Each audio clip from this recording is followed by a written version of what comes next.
G'day everyone, welcome back to the Scoundrel Ring. My name is Bodhi, and as always, I'm joined by my co-hosts Paul Coletta How's it going, everybody? and Alexander Bray. Hey, No Hooper joke this week, Alex? try. He's got fat stacks. Let's talk about that. I was gonna talk about like having a ring, but I think that went down a different path. No, PG Not podcast, not boys. suitable. Yeah, I was about to say not suitable for the PG Scoundrel Ring. All right, guys, let's get into our topics. As always, we are an Australian and rest of the world Pokemon TCG podcast. So our first topic of discussion is always about the news from around the world and in Australia. First of all, today, a bit of news for next week. We're going to be starting a Q&A at the end of each podcast on our Facebook page. So head over there before the podcast on a Thursday night so we can gather some questions from you guys. The first main topic of news we're going to talk about, however, is the release date of Guardians Rising has been announced. It's the first Friday of May, which I believe is the 5th of May. It's going to feature 12 new GX Pokemon, including the Tapus, Tapu Koko, and Tapu Lele, and the Japanese Tapu Fini is going to be in a theme deck. There is Komodo, which I believe is how you pronounce it, the Dragon Stage 2 from Sun and Moon, as well as Lycanroc GX, Midnight Form, Metagross, Sylveon GX, Toxapex GX, and probably some more I'm forgetting. Alex, what do you think about the news of Guardians Rising leaking, basically? Toxapex GX is love. Oh, Toxapex GX is life. cannot agree more. I love that card. I love Toxapex. Toxapex, definitely one of my favorite new Pokemon from the new gen, and the card itself, so keen, so keen. On a side note, I try not to get too hyped up about new sets when we've literally just had Sun Moon drop now and we haven't even like had a major tournament with it yet. So let me play with my new cards first, and then when I get bored with that, then I'll look at the new set. Oh, maybe in a month's time then. yeah, that's what our attention span is. Maybe a month. The set comes out, I believe, the same weekend as the International in Japan, so maybe we'll be able to talk about it during the International. Actually, I'm curious about something because obviously Japan doesn't they don't run by the same rules as TPCI America, Australia, etc. Well, sorry, Nintendo America, Australia, etc. But would they? I don't know if you guys know, but would they have their Guardians Rising set legal for? Oh no, of course they'd have it legal for their international, right? There's no Japanese International. Oh, I thought you said there was a Japanese international just then. My ears must be playing Oh, tricks sorry. on me. No, what I meant to say was that the same weekend that we have our international here in Melbourne is the release weekend for Guardians Rising in Japan. Gotcha. All right then, cool. So we'll have our IC, and then shortly after that, we'll see Japan coming out with some cool, kooky new decks from their XY on format. Very excited. All right, guys, we're going to move ahead now. And as we have already been talking about Melbourne, there is huge news coming out of the Melbourne International, and we're going to cover pretty much all of it during our main topic. But this is just to get you guys a little bit excited for it. We're going to have two main topics tonight. One of them is going to be about the International, and one is a suggestion that Alex came up with during the week. So we're going to talk about that. Moving on now to some personal news, some Ace Trainer specific news. I just wanted to say thank you to everyone who has watched our Scoundrel Ring episodes, who has liked our Facebook page, who has subscribed to our YouTube. At this stage, we have 130 subscribers, which is a 100 subscriber increase in the past month, which is fantastic. My That's hype. yeah, it's very hype, That's isn't it? sick. My Decidueye video has now over 1,200 views, which is crazy. Ooh. And we are only 60 likes away. We are at 940 before we hit 1,000 Facebook likes as well. So, guys, I want to say thank you very much to anyone that consumes any of our content. There's going to be much more of it in the future, and we are going to be talking about our content plans for the international and beyond in a little bit later on. Now, I'm going to give you guys a chance to talk because most of this has just been me setting up everything for now.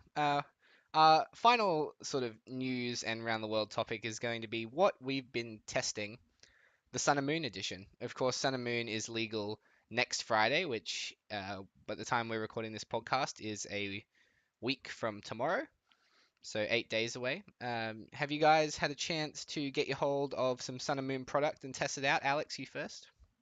Well, if anyone knows me, I usually don't test too much. I've got my hands on a lot of cards. I think I don't want to jump straight into Solgaleo. I know in our local league we're all trying to bring different types of Sun Moon decks to league, and we're not really focused on who wins and loses league, but rather see which of these new decks are going to perform better. So then we have a better idea of what deck we want to bring to the international.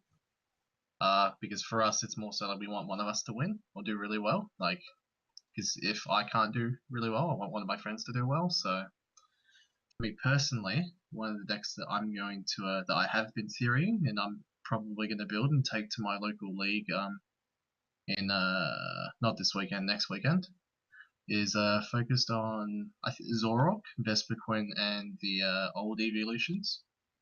I think everyone is going back to running big benches again. I think Zorok has flown under the radar quite a lot, and I haven't seen it in many decks. Ironically, I know in America, ARG are running a lot of tournaments at the moment, and they're like kind of like League Cups, kind of like mini states. It's not really, they don't really have a definition, but I did see one guy run a Zorok Vespiquen Evolutions deck, and I saw his deck list, and this is before some of the Sun Moon cards, so he wasn't even using like the new Eevee or any other cards that could like help him out. So like Professor Kooky is a big one that I think this deck could abuse a lot. Kooky. Yeah, Kooky. But that's one deck that I'm seriously considering because it's trying to counter specifically Canyon, obviously. So I'm going to Vaporeon, so then Zorok can swing hard, and Volcanion usually likes to bench heavy as well, and then Jolteon to counter your Vedelgarb, which I think is a big deck still, going into new formats simply because of the reliance of abilities in this next format I should say. And the third deck was still Greninja, despite the fact that I must admit, if you're seriously considering playing Greninja, again, going to this next set, you have to be like really, really ballsy. There's so much Garbodor. Like, and then not only that, but then one of the decks that people have been suggesting to play that has Garbodor in it has a Grass Attacker and Laurentiis. So it's like turning a bad matchup to just straight auto loss. So the Vespiquen ironically still then deals with that. And there was one other deck, and I've totally forgotten what it was that it was also designed to be. Oh yeah, so the Laurentiis itself, like, things Zorok can trade quite well with it, and then I would also want to try and fit a foul play Zorok as well. Oh yeah, and that was the other thing. And then against Solgaleo, I could still hit for weakness with Flareon, but then I could also foul play Solgaleo's attack as well. There's a lot of things which I'm considering testing, because if it does work, it's one of those decks where it's going to be 50-50 against the field at the IC. So you might not have straight auto losses, but then you've got like maybe 60-40 matchups or 50-50 matchups that or slightly unfavorable ones, but you have the capacity to win every game. Yeah, that's what I've been theorying and half testing in my head anyway. What about you, Paul? Alright, well, actually, just for a moment when you said the foul play Zoroark, I thought you meant the one from like Black or White, and I'm like, The break, I mean, yeah. the break. Yeah, no, I figured that one out, and I'm like, well, as long as you can Kukui first, you can hit 250 on opposing Solgaleo. So, because yeah, keep in mind, of course, the break doesn't let you be a stage 1 anymore, which is a little annoying. So, funnily enough, you mentioned one of the decks that I've been testing, the Laurentiis Garbodor. I actually saw Bodhi, he showed us a list that he'd been looking into, and it was something I'd been thinking about prior to that, and then after that I'm like, I got inspiration to decide to go and build one. A lot of my product is on TCGO at the moment, so I've been just building lists on there, sort of getting a decent visual for them to see how they play out. Not too bad. I got to say, I'm pretty impressed with Laurentiis Garbodor. It handles its otherwise poor matchup in Volcanion quite well, from what I can see. And of course, Greninja, it just turns a good matchup into an even better one. So I got to say, I'm quite impressed with how that deck functions, and I can't imagine it's going to be a poor choice going into the IC, unless people decide to tech against it or prepare for it in some way. So yeah, I'm pleased with that one. I would personally look at that as one of the main decks I take into the international challenge. Now, as far as other decks are concerned, I guess I've just been messing around with Solgaleo variants. Just sort of seeing, can I run it as a toolbox?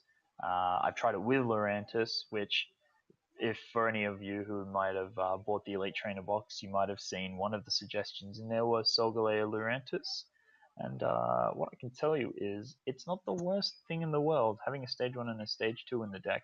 They seem to pair very well. Of course, Volcanion is a bit of a scary thought, so you're always going to be wary of that. But I mean, against other decks, the capacity to bring back energies after a Sunsteel Strike, or even potentially deal 120 as sort of a mid-ground, is a really nice alternate attacker there. I'd like to point out before you go on, Paul, that Alex came up with that idea on our second episode of the podcast, and we have the audio to prove it. So Yeah. if Pokemon Absolutely. wants to send us any before- royalties, that would be thoroughly appreciated, considering we've given everybody a great deck idea. Considering Alex is getting a travel stipend. Yeah, I that's think we're gonna get Alex's. royalties. Yeah, Yep. they made it top 16 so Alex could get the reward he so greatly deserved for coming up with the deck. Absolutely. Absolutely. So yeah, so that was one of the variants I played around with. I was pretty happy with that, but don't know if I'd continue with that one, because there's just so much variance with Solgaleo that it's hard to sort of pinpoint which one I like the most. Now, I think we're playing another deck. Right. So I discussed in a previous podcast an Evolutions variant as one of the deck archetypes the three of us built on prior to one of our podcasts. I tried that one in action, and I've got to say I'm relatively pleased with the results, but I feel like a bit more testing would need to go into it to really streamline the deck.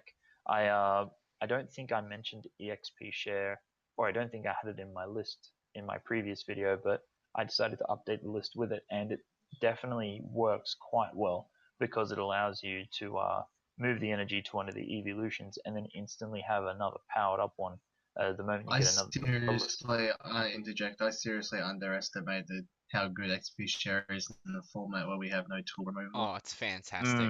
It's absolutely brilliant. Fantastic. I'll tell you what, it pairs so nicely with Smeargle from Breakthrough. It's just like, if you've got an Umbreon with a Dark and a DCE, and you've got an Espeon on the bench with an EXP share, and they knock out the Umbreon, the Dark goes to the Espeon, but if there's a Psychic in the discard pile, you just swap it with Smeargle, attach the DCE, and already you're good to go. And I'll tell you what, I did knock on Espeon's GX attack a little bit, but if you're against single prize attackers, and you've set up a couple of hits with Shadow Bullet, it's not the worst thing in the world. I could say that it was something I had the opportunity to potentially use it in a game, but ended up needing to use Dark Call GX instead in order to keep myself in the game. And I tell you what, that attack was amazing too. Like I am very pleased with that. So look, I would like to test that one around a little bit more. I'd also like to try a few other variants with Umbreon GX, maybe with an Evil Tile focus instead, but we'll see. So yeah, I think those are the main ones we're looking at the moment. I'm working my way towards an Aqua Box deck now, testing with that, because I want to see how that goes. But I feel like unless you have multiple Glaceon EX, it might not be poised for a good. It might not be poised to be strong in this metagame, just because of all the grass hype between Laurentiis and Decidueye, and then even Vespiquen as well, picking up a bit more steam. I think it's something maybe to give a miss, at least for the upcoming internationals. I've been quite enjoying Lapras Toolbox actually. I did a video on it last week. Make sure to check that out. YouTube.com/Ace Trainer Australia. That's a nice plug Quick plug. there for the other channel. Yeah. Yeah, I Shameless did a plug. video on it. I quite enjoy it. It has a relatively positive matchup against EX decks still, as the old Water Box did. Of course, it's going to have quite a good matchup. Lapras's ability to hit 170 against the Veltals and able to one-shot Volcanions is quite nice. Aside from that, however, it does have the grass struggles. For me, as no one will be surprised to hear, I've been testing a lot of Decidueye variants. Decidueye Latios still. I'm still working on that deck. I've been testing Decidueye Tauros with Alola Muck as well, which has absolutely fantastic matchups pretty much all across the board. Alola Muck is performing a lot better than I gave it credit for in the original in our You Sun and Moon trashed review. that card.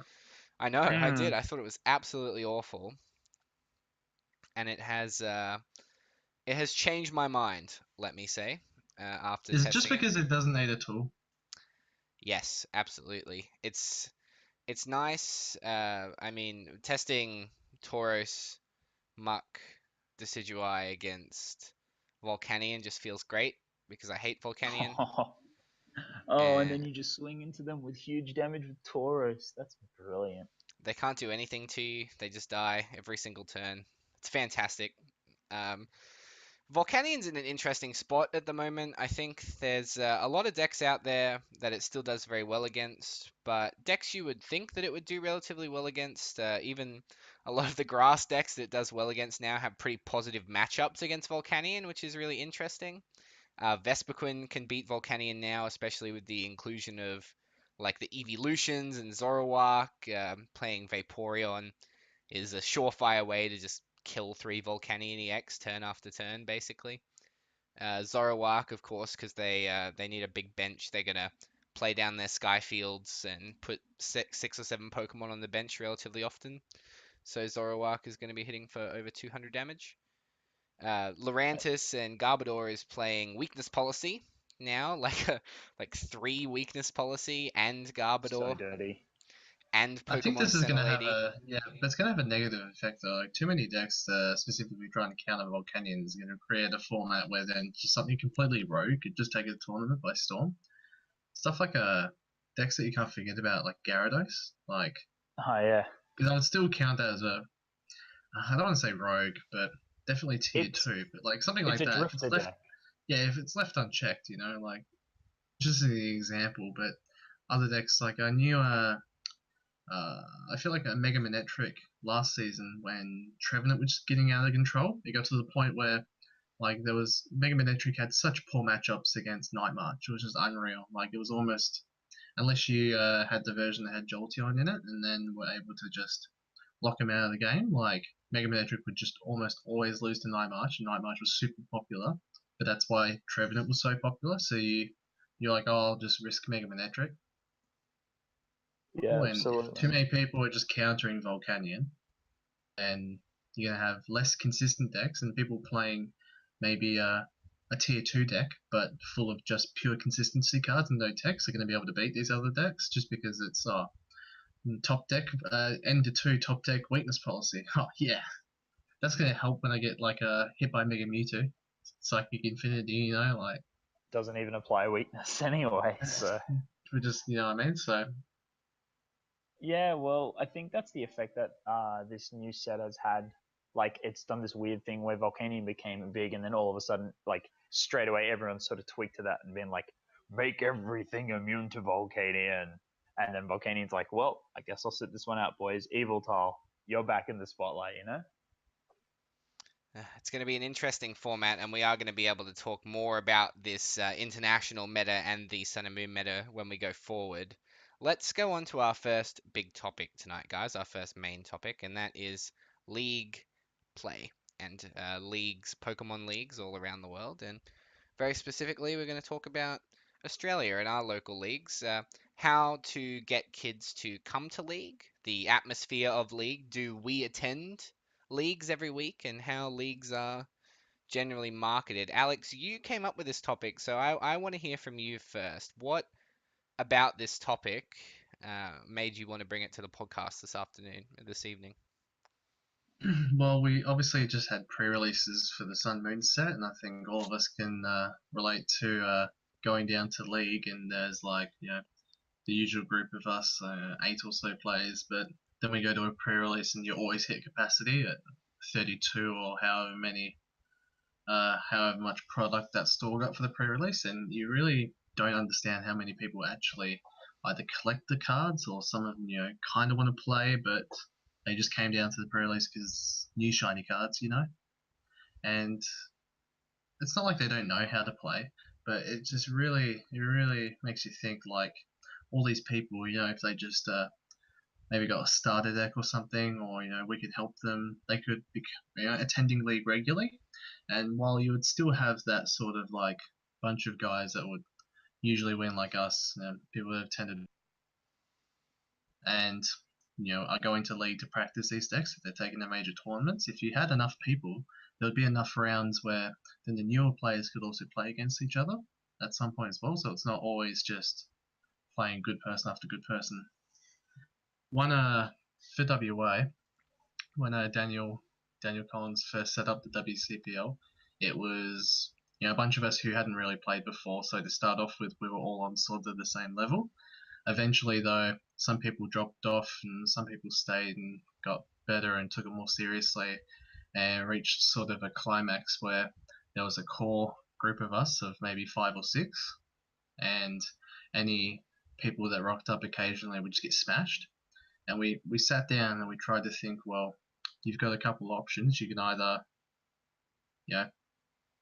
we could play less competitive decks to make them more balanced, but then we don't get to actually test decks that we want to play at major tournaments.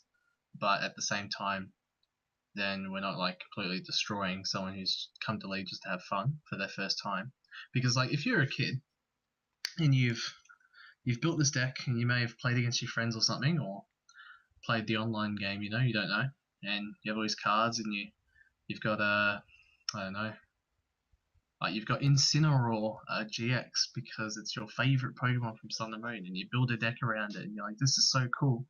Can't wait to go down to this league at, for us it's Cannington, WA. And then you go down there and then you verse Soul Canyon, and then you get smashed. And you verse the next round and get smashed, and you're losing in like 3 turns and you get donked. Because obviously the deck's not super consistent and you're playing something that's meta, and then you're like, okay, I paid our entry for League is $20, and that's the second point I'll get to. It's $20 and I lost 4 rounds, and I got a booster pack, 1 booster pack still, but that wasn't very fun because there's a section of people that want to go to League because they just want to have fun, but then there's another section of people that go to League because they want to win. Now I don't know about you guys, but I like to win. Because I don't care if I get any booster packs whatsoever. I would rather go 4-0 and get no booster packs than go 0-4 and get 4 booster packs. Because I get more enjoyment out of winning than I do opening product. And the ones that stay at League, I always find, are the ones that do kind of well at a League, or like a win a League in the first 5 times they rock up, or like they are at least improving every time. Because when they start to do that, they go, okay, I can do this. But it's the ones that go 0-4 for like 5 weeks straight, and then they don't come back. So the atmosphere, definitely the big one, which we have a local markets in Perth. It's on the other side of the Perth is separated by a river essentially. That's north-south. Our league is south. There is another shop in north. It's called Wanneroo. And the whole joke is that everyone goes there, all the kids go there, and they just play unlimited, and it's very like not constructed at all, very laid back, and everyone just bucks around and stuff like that. And they usually get more numbers than us. And we think it's a joke, but like they're getting more people at their regular league because it's more laid back. So you have to decide whether you want to make League a constructed thing to help you improve as a player, or are you doing league to get more numbers to just get more tournaments and stuff like that? Our League Cup had 10 people. Oh no, it didn't. No, it didn't. That's a lie. It had 14, but 4 people dropped. So I had 14 people. It was a Saturday, to be fair, and it was supposed to be Sunday, but in order for us to fit this League Cup in, we had to make it this Saturday. And Magic also had a big event at the time. But just as an example, like a League Cup with 14 people, with like 2 of them being seniors or juniors. And you compare that to like the one that you had, Bodhi, in Brisbane, that had like 20 something, And I've seen Melbourne ones have 30.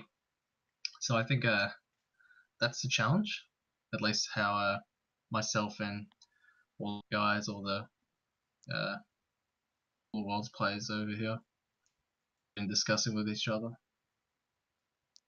It's a very tight-knit community in Perth, isn't it? There's every time that we see events in Perth, we see the same 5 or 6 players, which isn't, of course, it's not a bad thing, but all 5, 6 of the Perth players are world's competitors. You guys have won big events. There's national champions, and it's a very interesting topic that you brought up, Alex, and I'm glad you have because I want to share an experience that we have here in Brisbane. So on Saturday mornings, usually, I like to have a little bit of a sleep in. I deserve it. I'm a hardworking man. But on Saturday mornings, there are leagues here in Brisbane at Fast Break Sports, which is my local, uh, which is the Brisbane local store where all of the premier events are run. And sometimes I pop in there on Saturday mornings if I want to play a few games before a tournament that starts at 3 p.m. at a Game Traders, which is about 10 minutes up the road from where Fast Break is. This Game Traders, you pay $10 and the winner, they open up all the packs at the end and they go from first place down to the bottom, and the first place gets to pick one of the ultra rare cards that they've all laid out, and then you get 3 packs. And so you actually are making quite a lot of profit, at least if you consistently do well, which is why so many of us competitive players like to do that on a Saturday. But while that's going on a Saturday morning, there is 20 to 30 kids at Fast Break playing away, learning how to play the game, growing the future of our game. And when I think about that, 2 sort of things as a Pokemon player come to my mind. One is, well, Jesus, I really don't want to be in a room of 35 kids because that's annoying and I don't want to go. And the other thought immediately after that is, well, now I feel bad because these kids are part of the game, and I would really like to spend more time around the younger generations of kids to teach them and to help them. But has and always will be quite a divide between age divisions. There's always this joke, especially in Australia, haha, seniors. I mean, they're just seniors, they don't have an opinion. But a lot of Australia's best players in the last few years. Scrubblords. Yeah, Scrubblords, exactly. A lot of Australia's best performing players in the last few That's years. a lie. I like Brent. I don't like anyone else. I like Brent. A shout out to the Scrubblords for listening Well, to this. he's from all the way over here, so must mean something that New South Wales is doing right. Yeah, but the point that I'm trying to make with the seniors is that some of our top performing players in the last few years have aged up from seniors into masters. But there's this huge divide between them because nobody really wants to talk to them. And no So funny. And masters. then they're like, and they turn on them as well, and they're like, "Oh, I'm a master now. Oh yeah, seniors don't count." Yeah, Immediately within the year, they just turn on them straight away. it's a social That might hierarchy. be partially the Masters' fault as a collective. Just from their interactions with Masters, it's just sort of something that gets ingrained, and eventually they're just like, oh, well, it's okay because once I get to Masters, it'll count. Maybe not the best thing, but of course, it's something to just keep in mind that it's meant to be, I think, light fun, but maybe sometimes gets taken too seriously. I agree. What I wanted to speak about, and why I brought this whole thing up, is that the divide between juniors and seniors and masters and everybody is just inherently a Pokemon problem. And I had a junior that I taught how to play, and in his, I became friends with his father, and his father would invite me around to dinner at their house a few times, and that junior ended up winning nationals in his first year and coming to Worlds with me in 2015. And that was something that sort of really just enforced my love of the game, and that kind of mentality is maybe how I can see competitive players, at the very least, bridging the gap between leagues and the younger generations. Of course, it takes a lot of effort, and there are admittedly a lot of players that would rather focus their efforts on their own game and playing, and they players that work full time or study full time and work, or work and then study in the evenings. Any combination of work and study as a player or an adult don't have a lot of time to dedicate to the game anyway, so they want to use their time in the most effective way possible, thinking about the game, playing the game. Uh, it's worth it to me. It's worth it to engage with the younger generations, and I'm very proud of the Brisbane community for always having 20 plus juniors and seniors for every one of our events. And although I may preach sometimes about it being annoying and that it's hard for me to enjoy going to some places on certain days because there's going to be so many kids there, it really is about fostering a younger generation. And I think these kids that come in, if you are patient with them and if they show an eagerness to learn the game, then it's really worthwhile. That's my opinion. I want to toss it over to Paul now to talk about your experiences. It's a bit odd because I guess haven't had a league really properly running since Worlds. Like exists. At least okay. That's a bit of a half truth.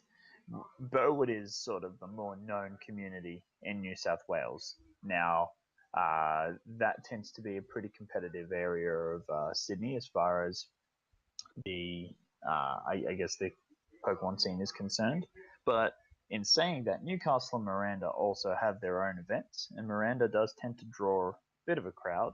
Probably not too large, not exactly huge, but I think their participation is usually above 10 each weekend. Now, I don't happen to live too close to Miranda, so I don't personally head there myself. But in previous years, we have had a relatively decent league outcome.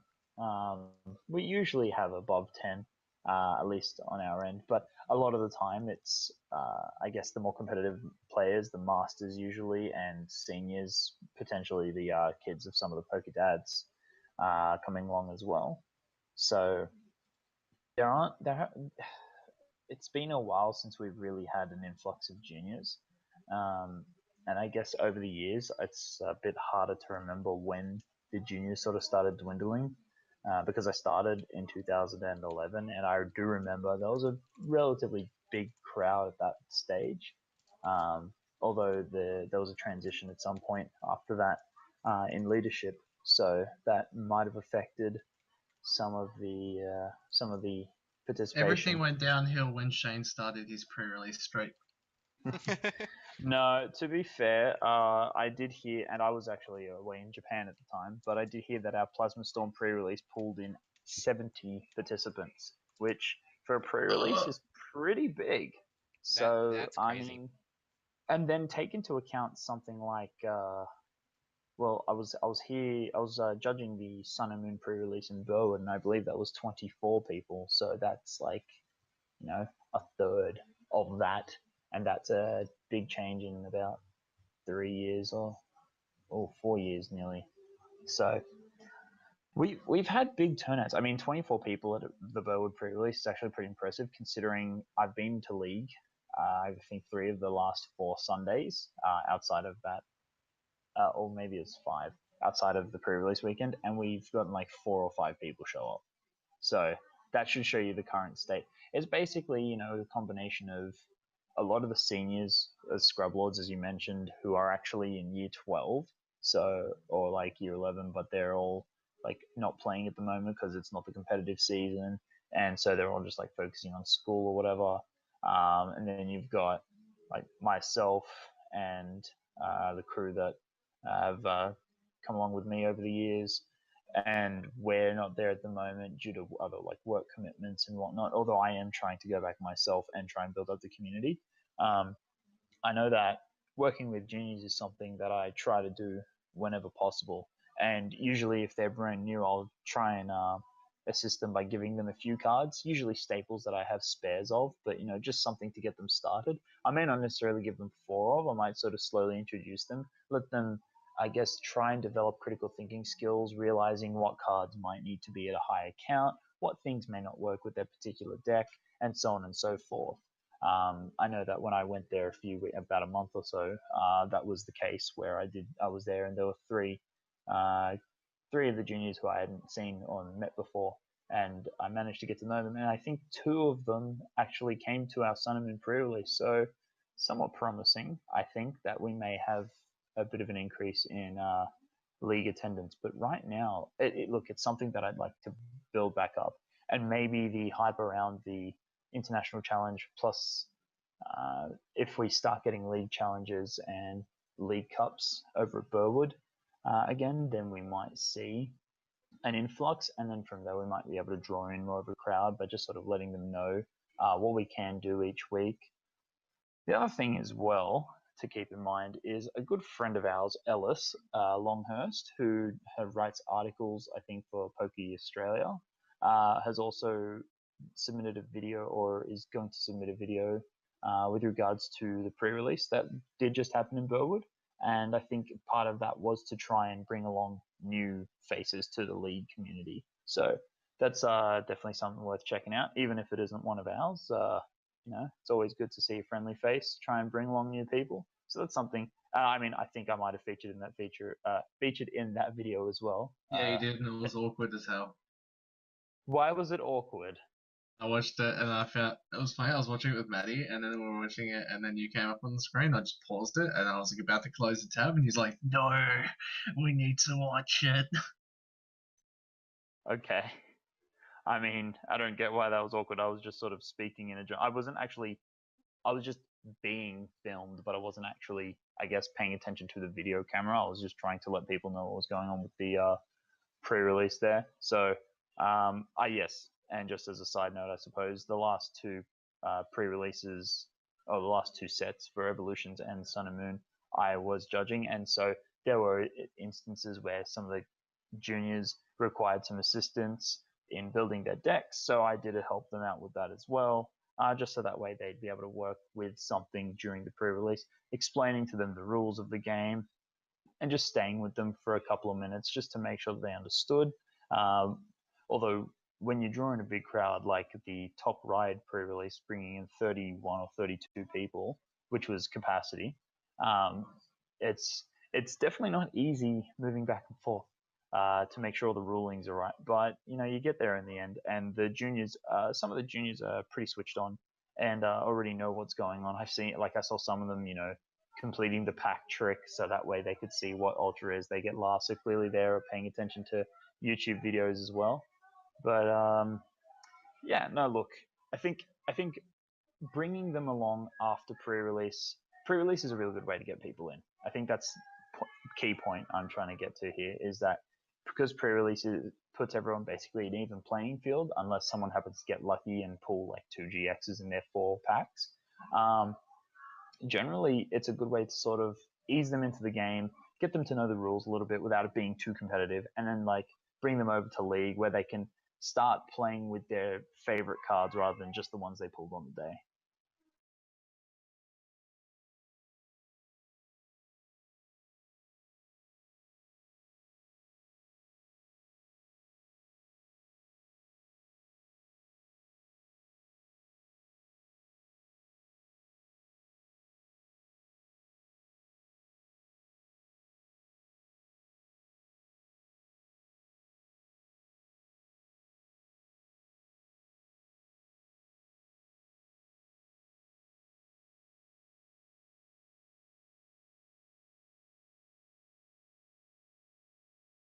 It did. One other idea, which the store I play at is doing at the moment, because originally they had a lot of learn to play days, so it was just come in and learn how to play the game. One of us, not one of the guys that, not one of the guys that you guys would know from Perth, but another one who started playing. I'm gonna say started last year maybe. His name's Luke. He's a really good guy, and he's going down to these learn to play days. I think he knew the person who works at the Good Games there, and I just saw teaching kids how to play and stuff, and it was really nice. And then they've just announced they're going to have their first ever rookie tournament. It's going to be $10 entry, and it's just going to be standard and Swiss rounds, and it cut the top 4, and then I think something like that's good. So I realize it's restrictive because you're restricting who can play in this tournament. But when I've already told you, it's like you said, Bodhi, the same 6 of us are always doing at these events. If you just remove us from there, I think more people would actually want to come. One other example you were talking about the seniors is it's a classic example. So when my brother wanted to start playing, yeah, I told him everything he knew, but he was still a senior at the time. So he went down to an old locals where we used to play at, and where most of the events used to be played at, a retro. It was in Morley. And he rocked up one day for the first time, and they had a very substantial seniors sort of playing group over there, because this is north of the river, and Matthew would rock up and just destroy them. And they're like, who's this guy? And he destroyed them, and then we came back again a couple of weeks later, he destroyed them again, and just every official event and stuff, he was just destroying them, to the point when we went there in 2015, because Matthew went to Nationals in 2014 as a senior. 2015, it was a new season. We went down there for cities or a league challenge, I don't know. When Matthew rocked up, all the kids were obviously like wary of him and said, "Oh, Matthew, what are you playing? Or what deck are you playing?" Stuff like that, just to see if they could beat him. And he said, "Oh, it doesn't matter. I'm not in your division anymore. I'm a master now." They actually celebrated, like they were joyful and jumping up and down. I'll never forget it. So your Matthew brother's didn't a really dictator. care. Yeah, pretty much. Manny didn't really care, but I was just watching it and I was in amazement. Like that's the effect that just one shark does in the senior division. But like that's the contrast like you're talking about, Bodhi. All it takes is for one of us to sort of bring a junior or a senior under our wing, and then they can become national champion if they really tried. Yeah, and I think that this was a really nice thing to talk about, and I'm really glad that we got to have a bit of a chat about it. What I want to do, as we've gone about 45 minutes now, is to move on to our second and final topic, and that is the international. So, guys, over this week we had a website pop up for the international with a registration link coming very soon. It also had a post yesterday detailing travel awards, the entry fee for the event, and the prizes for first place, second place, top 16, etc., etc. We are exactly a month away from the event now, and Oh I yeah. want to know, are you guys excited? How are you feeling after seeing this information? I am super keen and I am so ready to go. And as I was telling you guys prior to the event, since I am no longer on jury duty, I will definitely get to be there for the full extent of the tournament. So it's going to be a massive party. Yeah, we're all going to meet up. Woo! I was really excited when I found out I get a travel award. Humble brag. And that is something that we haven't actually talked about just yet, which we were going to talk about at the end. But since we missed it on last week's episode, Alex is a League Cup champion. Yeah. Yeah, boy. and as such, congratulations to Alex. He played Turbo Darkrai with some very handsome guys list, I heard. Yes. Thank you, Dad. So, That's a lie. I call Joel Dad. I can't call you Dad. you can have two dads, mate. It's 2017. I can actually. Holy! Wow. Bodhi doesn't he doesn't associate with just one particular title. He can be any title he wants at any given time. Exactly. Great Dark is so nuts. That's another deck I can't completely rule out. Actually, call Bodhi Dark Dad. There you go. Dark Dad. DD. He's too white. Yeah, I mean, you guys have met me. So I mean, that's true, but you live in Queensland, so oh, if you that's just stay true. out in the sun long enough. Oh, God. Don't even get me started. All right, let's keep talking about the international, guys. Hey, Bodhi, Paul. how'd your League Cup go? Oh, don't even. All right, fine. So I would like to point out that I am still undefeated this year, thankfully. But I have unfortunately my winnings have gone from 15 wins and 4 ties only to 17 wins and 7 ties, which is not quite as good. Not too happy with my performance on my League Cup weekend. I ended up 9th, 1% between me and top 8, which is a bit unfortunate. But I had a really great day in the end, and I think I picked the right deck, even though I might have got a little unlucky in rounds 4 and 5. Yeah, rounds 4 and 5, I had 2 ties in a row, which was pretty disappointing. Brutal. That was after going 2-0 as well, wasn't it? I was 101, and then I was 201, and then I ended 203. TK. Rip. That's right. Hey, Paul, how did your League Cup go? I didn't have one. You guys are getting, you guys are getting all these cool events, and I'm just sitting here like, can't wait for the international. Not even in my state. I would have a league challenge next Saturday, actually, if I wasn't traveling down to Melbourne. So I'm missing a first Sun and Moon League challenge, which is a bit disappointing. Actually, to be fair, we do have a couple of league challenges coming up next week on the 18th. I believe, to my understanding, there is a league challenge in Miranda, and there, I believe, is also one in Newcastle. I may actually attend the Miranda one just to have a quick little poke around and see what people have been looking into in Sun and Moon besides ourselves. Yeah, it's going to be really interesting. There's going to be lots of league challenges in the next 3 weeks in Oz, so we'll be able to get a pretty good idea. Something we'll talk about next week is a preview for Anaheim Regionals, which will be the first big American regionals. Apparently, they've already got over 400 submissions for it, like before the event's even on. So we may see another 600-person regional in America, and it's going to be Sun Moon legal. That's gonna be really intense. That's crazy. If you get 600 people, you're just gonna get every kind of deck showing up there. I mean, there's gonna be like a few rogues. There's gonna be the tested archetypes, and then there's gonna be like your tried and true stuff such as Volcanion, Eviltal, and Greninja. I feel maybe Greninja less, but I'm not talking about the meta right now. Obviously, we'll get into that later. But yeah, like that field is gonna be crazy. Like there's going to be 9 rounds, and I can't expect any one person to play the same deck more than once or twice in the day unless you get particularly lucky or unlucky. So looking forward to that. All right, so let's talk about our content plans for the international now before we finish off with some expected meta for the Sun and Moon format and for the international. So we were having to talk about this earlier today, guys. What our plan is going to be is the night before Swiss starts is a Thursday, which is our usual night. So we're going to have a hopefully live Scoundrel Ring episode during that week, or at least the day or 2 days before the international, giving you guys all a rundown on how we're doing, what we've seen people testing, the venue, all that good stuff.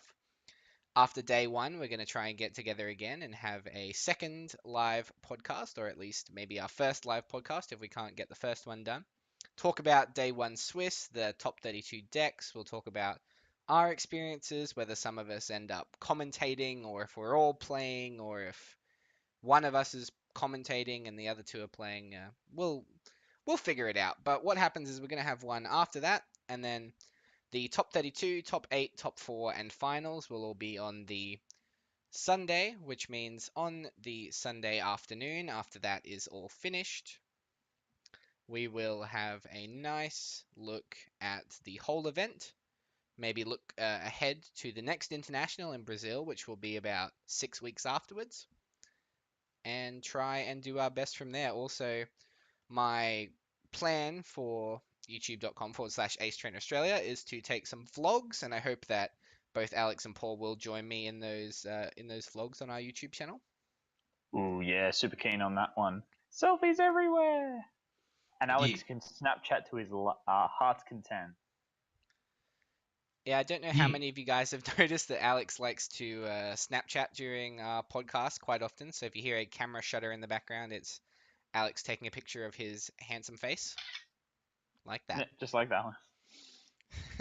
All right, let's talk about expected meta at the international and some of the things that we could be seeing. I want to start something off first and immediately say something that we haven't talked about yet, and that is Umbreon.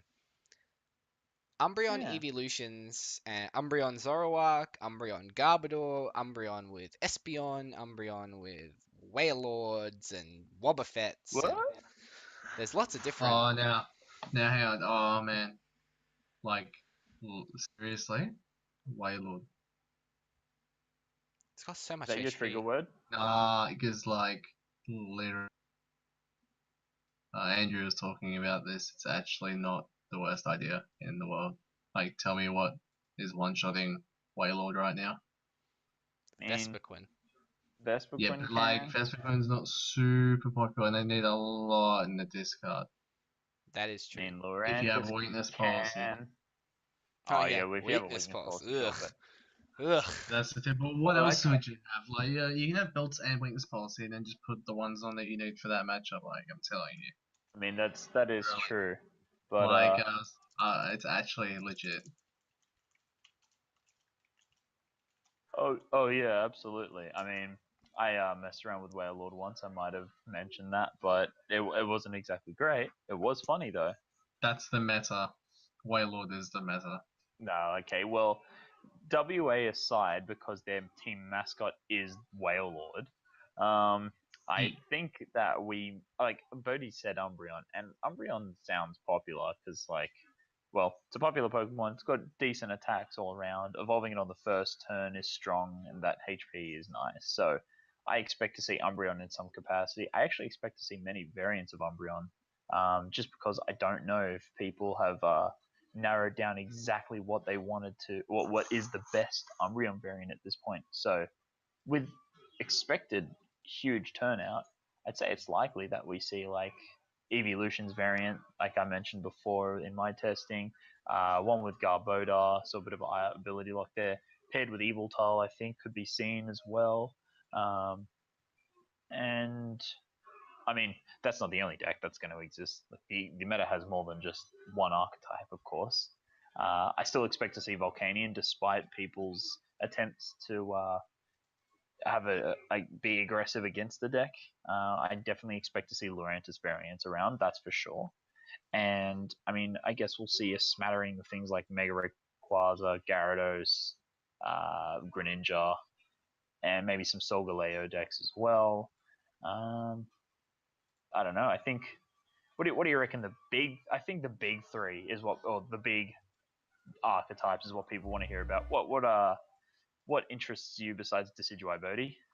I don't have a lot of interest outside of Decidueye, mate. But if I've got to be honest with you, had this question asked to me today actually by somebody else, and I think that Vespiquen will be very popular, and I think that we'll see American players love playing Vespiquen, and I think we'll see some very strong results out of Vespiquen coming from Anaheim regionals and coming from any big American events.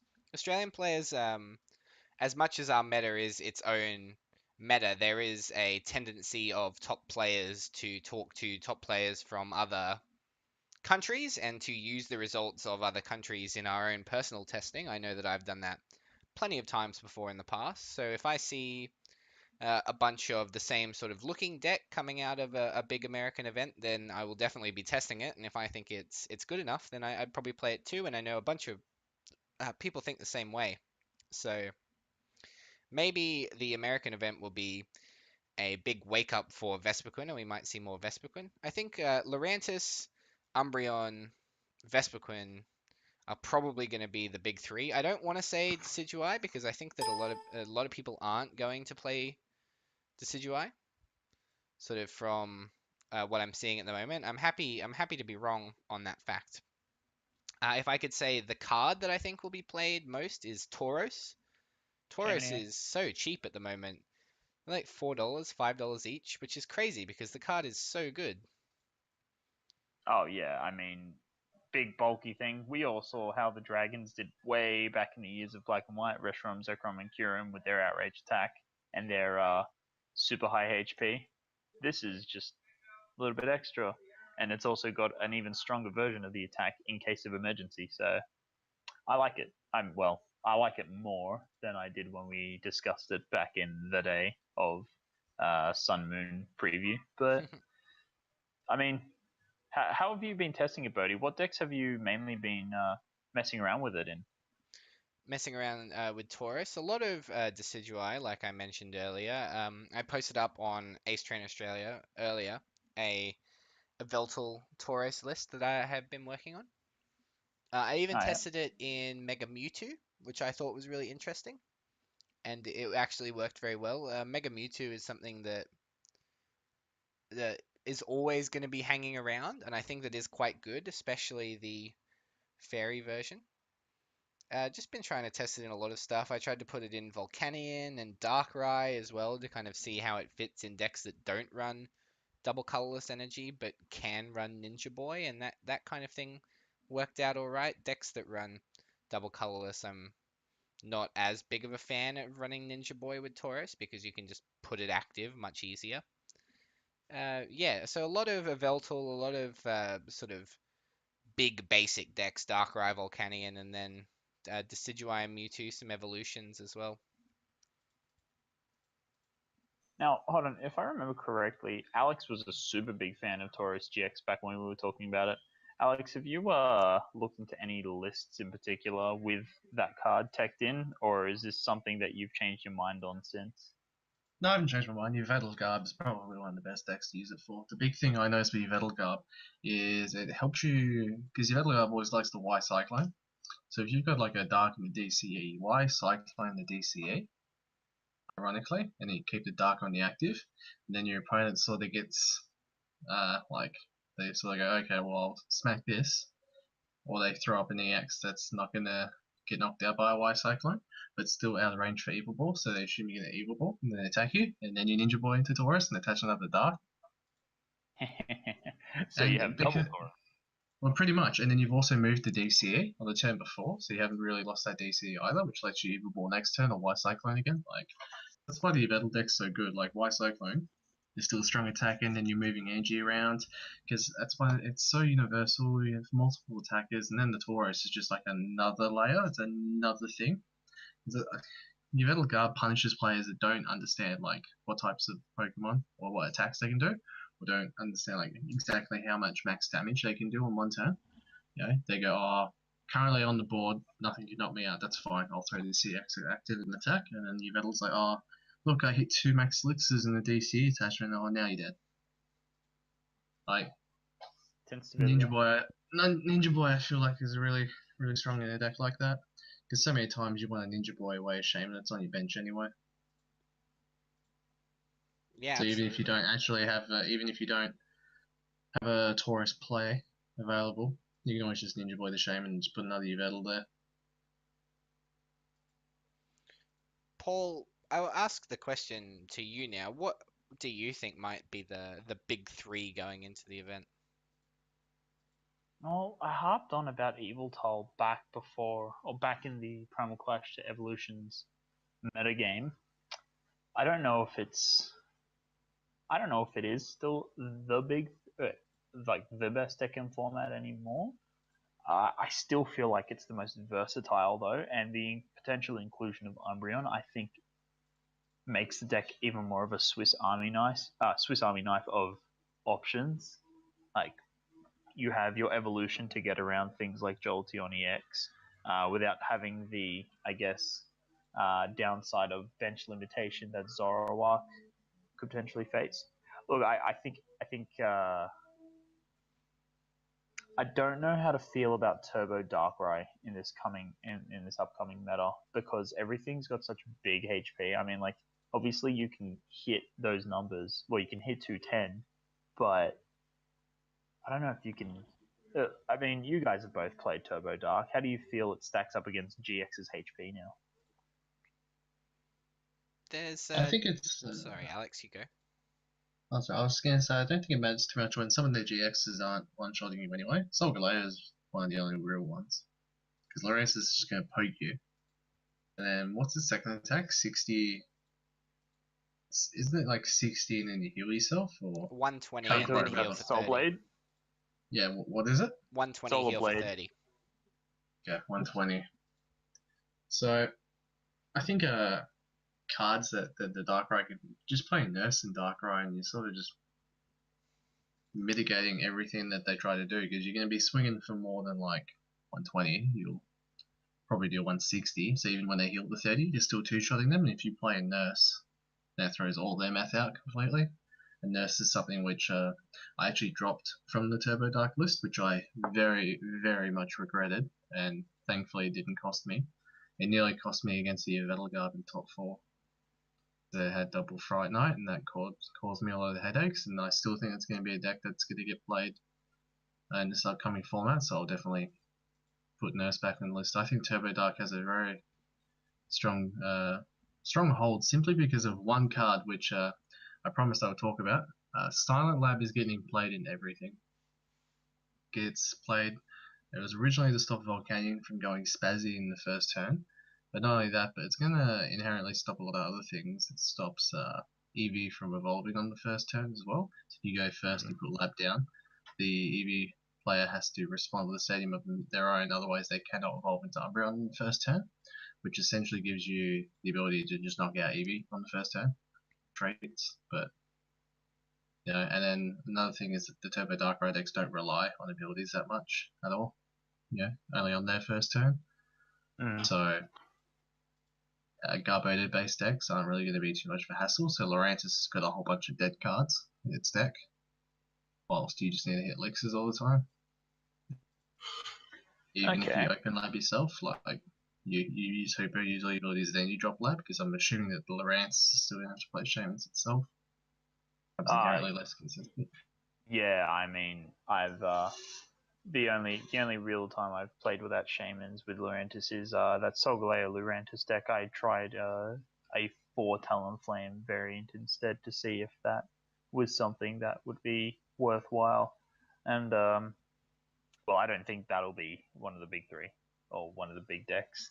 But yeah, look, okay. Well, based on that, I mean, some dark variant, which sounds very vague, obviously, because you've got Umbreon, Yveltal, and Darkrai now. But because Dark is just, like I said, Dark is generally just a Swiss Army knife as far as deck It's construction only a is Swiss concerned. Army life because its weaknesses are irrelevant. Like, there's nothing really lightning in the format anymore, especially with Night March and Mega Manatri going as well. Like, what's lightning? A flipping Raikou? Like, But it's And not very even- few it's fighting not as even well. that. And then fighting is Yeah. the other one. We've got Persimmon now, but oh man, seriously, if I played Turbo Dark and I played Persimmon, I would literally just pick up and be like, you know what, congratulations, you played yourself, and then I would go get food. You deserve it. You deserve it. Like- Congratulations. You know, that's a well-earned victory, very skillful. All that salt's gone straight on the chips that he's going to go get from Macca's, Pretty boys. much. But like, But no. my point still stands. There's no fighting, and no one's playing carving as I Well, got. it's not even that, right? It's like Yveltal has the potential big attack in Evil Ball. Then you've got Y Cyclone for board preservation. You've got Zoroark to punish players who feel up too big on the bench. You've got Umbreon GX now, which has potential for multiple prize knockouts. You've got Darkrai EX, which can make its own deck where it is. I mean, that one's less of a Swiss Army. When I say Swiss Army enough, I mean the Yveltal variants, because they usually work with, you've either got Garbodor or Zoroark or some other, like, oh, you've even got the Fright Night Evil tile, which turns off, tools. You've got, what was the other thing I was going to say? Yeah, so Darkrai itself, if you can place enough Dark Energy on the board, you start hitting big, and you don't invest too much on the one Pokemon, which is really strong. And then, like, now, and this is an underplayed card, and probably was better back when your item lock was big. But Umbreon EX as well from Fates Collide, like, if Megas also were a bit bigger. You've got Umbreon GX pinging all these things for 90s and whatnot, and it's got the same attack cost. So, like, you've got so many options and you've got so many ways to work with Dark that it's just never, ever since Dark Explorers, way back in 2012, Dark has just always had its, like, it has its own place in the meta game. Like, every time you walk into a tournament, one of the decks you will immediately think of dealing with is, how do I deal with the Dark deck at the time? It's just always been there Because for life. and Dark's never been a deck that had to rely on abilities either. Like, Dark Explorer's, the reason why Dark Artwork in the first place was nothing to do with like any of their abilities. It was simply because its energy acceleration was through an item in Dark Patch. Every other deck that had energy acceleration was through an ability. Blastoise and Emboar were both abilities, and so was Electric. Dark was the only one which its acceleration was through an item card, and then it had Sableye to recover the item cards. Like, that's why it could work with Garbodor. And now we hit this format, and you've got Garbodor again, and now you've got Max Elixir. And obviously it's more universal, every deck can run Max Elixir. But the same point still stands. It's still a Dark deck, it's still got Garbodor, in terms, like, if I'm talking about Yveltal anyway. And then you've got Max Elixir and that's your acceleration, so once again, you're not relying on abilities. And we've got, like, Escape Rope, and, you've got Fright Night itself to, like, lock other things if you don't want to use Garbodor. Like, it's still controlling. Like, Dark decks are not anymore, like, there's no energy acceleration do 200 Dark deck. It's always been a controlling sort of archetype. So while I understand what you mean, where it's like, oh yeah, versatile and stuff like that, although it has, like, lots of tools at its disposal, it's still the linear idea of it's a controlling Dark deck where its acceleration for energy is not based on ability, which allows. Yeah, so I guess to wrap up my point, because I don't want to keep going, this podcast has gone quite long. I expect the Dark deck to be one of the big ones, but I haven't quite pinpointed which one yet. I also expect Volcanion to be quite big, whether it be, like, Volcanion has an impact on this meta that's coming up. I feel like that is a fact, because people are either playing with it or their decks that they are testing have. I think way more Australians will play Volcanion.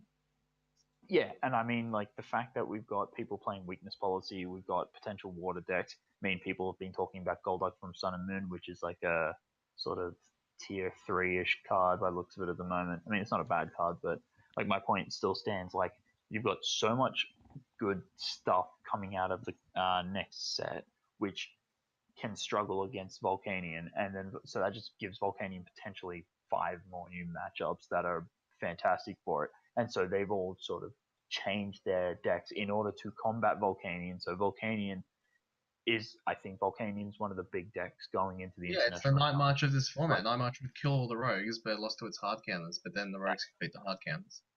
Absolutely. So some Dark archetype, Volcanion, and wildcard number 3. I want to say Laurentiis. Like, Laurentiis has some surprise factor, and it also has just many different ways to play it. I feel like, personally, Garbodor is currently the best way, but we may be surprised by some of the international visitors. So, one of the Yanks will rock up with some stupid thing that no one ever thought of to pair with Laurentiis, and then the card will be like $50 on Troll Toad in like an hour. That's exactly right. So yeah, I think, as far as I'm concerned, those are my 3 at the moment. Yeah, I can definitely agree with Laurentiis. I think it's a really good deck. Guys, that's going to do it for the Scoundrel Ring, episode number 6 today. I want to thank you all for joining me. A big special thanks to my co-hosts, Alexander Bray and Paul Coletta. We will see you back same time next week, guys. Thank you very much for listening, and we'll see you next time. Bye. Peace out.